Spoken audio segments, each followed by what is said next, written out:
يا أيها الذين آمنوا ما لكم إذا قيل لكم انفروا في سبيل الله اثاقلتم إلى الأرض أرضيتم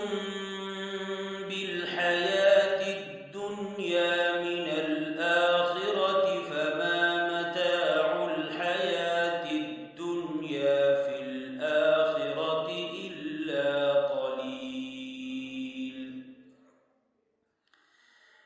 إلا تنفروا